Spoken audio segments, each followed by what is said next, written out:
မိန်းကလေးတစ်ယောက်ဟာလက်ဝတ်ရတနာဆိုင်မှာသူမရဲ့မိဘတွေအတွက်လက်ဆောင်တွေဝယ်နေခဲ့တာဖြစ်ပေမဲ့နောက်ဆုံးမှာတော့လူဆိုးတစ်ယောက်ရဲ့ဓာတ်စာခံအဖြစ်ဖမ်းဆီးခြင်းခံလိုက်ရပါတယ်။သူကသူမရဲ့လက်ထဲကိုလက်ပစ်ဗုံးတစ်လုံးတောင်ထိုးထည့်ပေးခဲ့ပါတယ်။ဓာတ်စာခံတွေရဲ့လုံခြုံရေးအတွက် SWAT အဖွဲ့ခေါင်းဆောင်ရှင်ကယ်လီစင်ကယ်လီဟာလူဆိုးရဲ့တောင်းဆိုချက်ကိုလိုက်လျောဟန်ဆောင်ခဲ့ပါတယ်။လူဆိုးသတိလက်လွတ်ဖြစ်သွားတဲ့အချိန်မှာပဲကယ်လီဟာသူ့ကိုချက်ချင်းအရေးယူနိုင်ခဲ့ပါတယ်။အရှင်ကြောင့်မီကာမက်ကလည်းအနောက်ဘက်ကိုရိုက်နှက်သွားခဲ့ပါတယ်။ဒီလိုအရေးကြီးတဲ့အချိန်မှာပဲကယ်လီဟာသူ့မက်ဆီကိုခုံဝင်လိုက်ပြီးသူ့ကိုယ်သူဒိုင်းကအဖြစ်အသုံးပြုကာလက်ပစ်ဗုံးကိုလုံခြုံစွာဖမ်းယူနိုင်ခဲ့ပါတယ်။သူဟာမီကာကိုသူနဲ့အတူဖြည်းဖြည်းချင်းလမ်းလျှောက်ထွက်စေခြင်းခဲ့ပေမဲ့သူမရဲ့ခြေထောက်တွေကကြောက်လန့်လွန်းလို့အားမရှိတော့ပါဘူး။ကယ်လီရဲ့စိတ်ရှည်လက်ရှည်အားပေးစကားတွေပြောပြီးနောက်မှာတော့မီကာဟာနောက်ဆုံးမှာထွက်ဖို့ရဲစွမ်းတတိရှိလာခဲ့ပြီးသူ့နောက်ကိုလိုက်ကာပောက်ကွဲမဲ့နေရာစီကိုတွားခဲ့ပါတယ်။လက်တွဲညီညီနဲ့မီကာဟာလက်ပစ်ဗုံးကိုသူ့လက်ထဲကိုနောက်ဆုံးမှာပေးအပ်လိုက်နိုင်ပါတယ်။ပြီးတဲ့နောက်သူမကိုအခြား SWAT ရာရှိတွေကခေါ်ဆောင်သွားခဲ့ပါတယ်။လုံခြုံတဲ့နေရာကိုရောက်တဲ့အချိန်မှာပဲသူမရဲ့နောက်ကနေပောက်ကွဲတံတစ်ခုကြားလိုက်ရပါတယ်။မီကာလည်းနောက်ကိုမလှည့်ကြည့်ပဲမနေနိုင်ခဲ့ပါဘူး။ဒါပေမဲ့မီကိုလုံးကြီးကိုပဲမြင်လိုက်ရပါတယ်။နှစ်နှစ်ကြာပြီးတဲ့နောက်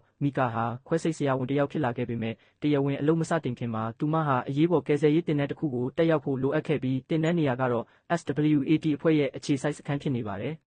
ပိုပြီးတိုက်ဆိုင်တာကတော့တင်တန်းနီးပြကနှစ်နှစ်ကသူမကိုကယ်တင်ခဲ့တဲ့ရှင်ကယ်လီဖြစ်နေတာပါပဲ။ဒါပေမဲ့မီကာကတော့ဒါကိုမသိသေးပါဘူး။သူမထင်မထားမိတာကတော့ဒီအပိတ်တင်တန်းကအရန်ကိုတင်းကျပ်ပြီးခွင့်ယူခွင့်မရှိတာပါပဲ။မီကာဟာတင်ယူခြင်းစိတ်အမှန်တကယ်ရှိပေမဲ့သူမမှာအရေးပေါ်ကိစ္စတစ်ခုပေါ်လာလို့စခန်းကနေထွက်သွားဖို့လိုအပ်နေပါတယ်။ဒါပေမဲ့နီးပြနဲ့တွေ့တဲ့အခါမှာတော့ခွင့်ကိုနီးပြချုပ်ကိုယ်တိုင်ခွင့်ပြုမှသာရမယ်လို့ပြောဆိုခြင်းခံလိုက်ရပါတယ်။ကံမကောင်းစွာနဲ့ပဲနီးပြချုပ်ရှင်ကယ်လီကရောက်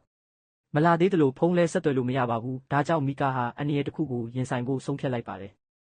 အဖွဲ့လိုက်စခန်းကိုပြန်သွားတဲ့အချိန်မှာသူမဟာအနောက်ကနေတိတ်တိတ်လေးခိုးထွက်သွားခဲ့ပါတယ်။ဒါပေမဲ့သူမခိုးထွက်သွားတဲ့အချိန်မှာပဲစခန်းကိုပြန်လာတဲ့ရှင်ကယ်လီနဲ့တွေ့သွားခဲ့ပါတယ်။မီကာကိုတင်တန်းဝစ်စုံနဲ့တွေ့လိုက်တဲ့အခါသူဟာချက်ချင်းပဲအနောက်ကိုပြန်လှည့်သွားပါတယ်။အဲ့ဒီအချိန်မှာမီကာကတက်စီရှာမရတာကြောင့်သူ့ကားကိုပဲရပ်တန့်စေခဲ့ပါတယ်။ကားပေါ်တက်လိုက်ပြီးတဲ့နောက်ဘာမှမသိရှာတဲ့မီကာဟာသူမဘေးကလူကိုရှင်ကယ်လီအကြောင်းတိုင်တန်းစကားတွေပြောဆိုနေမိပြီးသူမမစင်းခင်အထိသူ့အကြောင်းမကောင်းပြဟောနေခဲ့ပါတယ်။သူမကဒီအကြောင်းကိုလှုပ်ဝက်ထားပေးဖို့တောင်မှလိုက်ပါသေးတယ်။မီကာဟာခွင့်ယူတဲ့လှုပ်ထုံးလုံနည်းတိုင်းမလုပ်ခဲ့တာကြောင့်ရဲတပ်ဖွဲ့တင်တန်းကျောင်းရဲ့စီးမြင့်ကိုချိုးဖောက်ရာရောက်သွားပါတယ်။သူမရဲ့လုံခြုံရေးအတွက်စိုးရိမ်တာကြောင့်ကယ်လီဟာစခန်းဝင်ဝမှာတညလုံးစောင့်နေခဲ့ပါတယ်။မျှော်လင့်မထားဘဲနဲ့သူတို့နှစ်ယောက်အနီးနားကစတိုးဆိုင်မှာတိုက်ဆိုင်စွာတွေ့ဆုံမိခဲ့ကြပါတယ်။သူ့အဖွဲ့သားတွေကသူ့ကိုကပတိန်လို့ခေါ်တာကိုကြားလိုက်တဲ့အခါမီကာဟာတခုခုမားနေပြီဆိုတာချက်ချင်းသတိပြုမိသွားပါတယ်။ထင်တဲ့အတိုင်းပါပဲသူမခွင့်မယူပဲစခန်းကနေထွက်သွားခဲ့တာကြောင့်အဖွဲ့တစ်ခုလုံးပြစ်ဒဏ်ပေးခံလိုက်ရပြီးနောက်တစ်နေ့မှာလေ့ကျင့်ရေးကွင်းကို15ပတ်ခိုင်းလိုက်ပါတယ်။အပြစ်ရှိသလိုခံစားရတဲ့မီကာဟာကယ်လီရုံးခန်းကိုစောစောစီးစီးသွားပြီးအပြစ်ဝင်ခံခဲ့ပါတယ်။ဒါပေမဲ့သူကသူမကိုအလွယ်တကူလွတ်ပေးမှာမဟုတ်ပါဘူး။သူမကိုတရားဝင်စူပူချိန်မောင်းယုံနေမကပဲ